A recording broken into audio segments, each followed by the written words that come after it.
Google play স্টোরে এসে গেল বাজার দর নামে একটি নতুন অ্যাপ্লিকেশন। ভোক্তা অধিকারের এই বাজার দর অ্যাপ্লিকেশন দিয়ে আপনি আপনার এলাকার যতগুলো পণ্য আছে সবগুলো পণ্য সামগ্রী, খাদ্য সামগ্রী সবই আপনি এই বাজার দরের মাধ্যমে মূল্য যাচাই করতে পারবেন।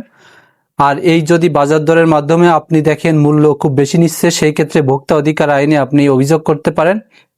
এরকম টেক রিলেটেড ইনফরমেটিভ গুরুত্বপূর্ণ ভিডিও পেতে অবশ্যই আইডিকে ফলো দিয়ে রাখবেন।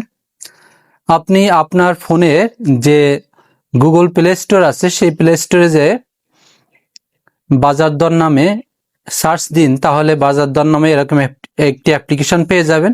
এরপরে অ্যাপ্লিকেশনটি আপনি সেট আপ দেবেন। সেট আপ দেওয়ার পর ওপেন করলে আপনি যে এলাকায় বসবাস করেন বা যে এলাকার আপনি পণ্য সামগ্রী কিনতে চাচ্ছেন সেই এলাকায় আপনি সার্চ দেন, দিয়ে প্রথমে বিভাগ, তারপরে জেলা, এভাবে আপনি সার্চ দিয়ে সেই এলাকার যে কোনো পণ্য সামগ্রী আপনি এখান থেকে বাজার দর দেখতে পারবেন। এভাবে আপনি বাজার দর দেখে আপনি বাজারের পণ্যগুলোর বা যে দ্রব্য কিনতে চাচ্ছেন সেই দ্রব্যগুলোর কেজি প্রতি বা লিটার প্রতি পণ্য কেমন মূল্যে বিক্রি হচ্ছে সেটি আপনি বাজার দর জানতে পারবেন।